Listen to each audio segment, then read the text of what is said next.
दोस्तों नमस्कार।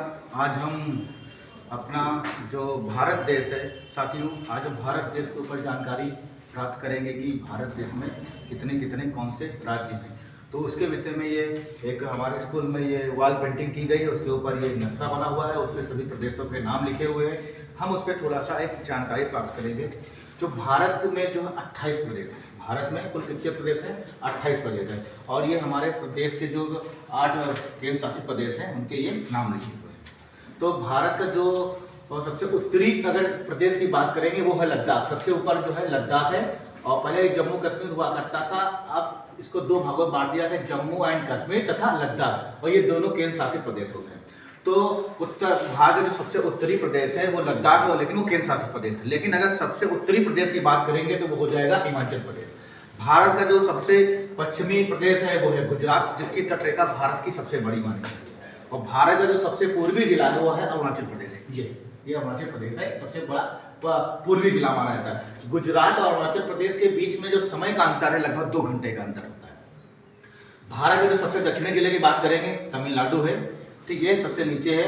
और जो भारत का ये प्रायद्वीपीय भाग होता है, यहाँ से ये मध्य प्रदेश के इधर वाला जो नीचे का क्षेत्र है प्रायद्वीपीय भारत के इलाका 3 और तरफ से घिरा हुआ है। ये बंगाल की खाड़ी इधर पूरा साइड में, पश्चिम साइड में अरब सागर है, और दक्षिण की ओर इसका जो है हिंद महासागर है, ठीक। और भारत का जो सबसे बीच का जो प्रदेश है उसे कहते हैं मध्य प्रदेश, जो राजस्थान, गुजरात, महाराष्ट्र, छत्तीसगढ़ और उत्तर प्रदेश से घिरा हुआ है। तो ये 1 2 3 4 5 प्रदेशों से घिरा हुआ है। लेकिन अगर वहीं हम उत्तर प्रदेश की बात करें तो लगभग ये 8 प्रदेशों से घिरा हो रहा है। जैसे उत्तराखंड, हिमाचल प्रदेश, हरियाणा, राजस्थान, मध्य प्रदेश, छत्तीसगढ़, झारखंड और बिहार, ये 8 प्रदेशों से उत्तर प्रदेश घिरा हुआ है। लेकिन एक केंद्र शासित प्रदेश है दिल्ली, उससे भी घिरा हुआ है। इस प्रकार उत्तर प्रदेश जो है 9 प्रदेशों से घिरा हुआ है, जिसमें से 8 प्रदेश हैं और एक केंद्र शासित राज्य है, ठीक।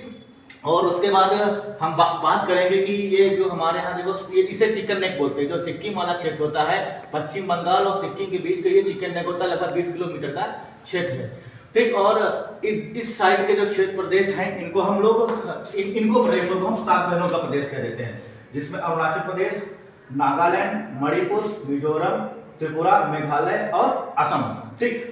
असम का नाम यहाँ की जनजाति थी अहोम, उसी के नाम पर इसका नाम असम पड़ा है। यहीं के एक सेनानी थे लचित बोरफुकन, जिन्होंने औरंगजेब की सेना के दांत खट्टे कर दिए थे। इसीलिए मुगल सेना कभी भी भारत के पूर्व क्षेत्र में आक्रमण नहीं कर पाई थी। और जो ये त्रिपुरा होता है ये बांग्लादेश से तीनों ओर से घिरा होता है। इसकी जो बॉर्डर रेखा कहलाती है वो 0 लाइन कहलाती है, ठीक। मेघालय को भारत का शिलांग कहा जाता है, ठीक। ये मेघालय को भारत का शिलांग कहा जाता है।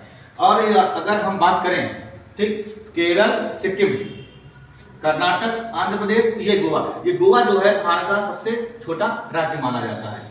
और सबसे जो तटीय रेखा है वो गुजरात से लंबी होती है, फिर तमिलनाडु की सबसे लंबी रेखा है। गुजरात की तटरेखा लगभग 1600 किलोमीटर है और 1400 किलोमीटर के आसपास तटरेखा तमिलनाडु की होती है, ठीक। ये हमारा भारत का है। और जो उत्तर प्रदेश है, उत्तर प्रदेश का जो सबसे उत्तरी जिला है वो सहारनपुर, जो हिमाचल प्रदेश से यहाँ टच कर जाता है। और जो सबसे पश्चिमी जिला होता है शामली, जो NCR में शामिल किया गया है। और जो सबसे दक्षिणी जिला है वो है हमारा यहाँ का सोनभद्र, जो मध्य प्रदेश, छत्तीसगढ़, झारखंड और बिहार से घिरा हुआ है, ठीक। और जो सबसे पूर्वी जिला है उत्तर प्रदेश का वो है बलिया, जो बिहार से टच करता है और यहीं से गंगा नदी सीमा रेखा बनाती है। और मध्य प्रदेश से उत्तर प्रदेश के 11 जिले सीमा रेखा बनाते हैं, जो यहाँ से चालू होता है। यहाँ सोनभद्र है, मिर्जापुर है, इलाहाबाद है, जिसे प्रयागराज कहते हैं, छत्तीसगढ़। तो यहाँ तक आते आते आगरा तक, मथुरा आगरा तक आते थे, लगभग 11 प्रदेश हो जाते हैं जो मध्य प्रदेश से सीमा रेखा साझा करते हैं। जानकारी अगर अच्छी लगी हो भारत के नक्शे संबंधित वीडियो को आगे लाइक करें, आगे फॉरवर्ड भी करें। धन्यवाद।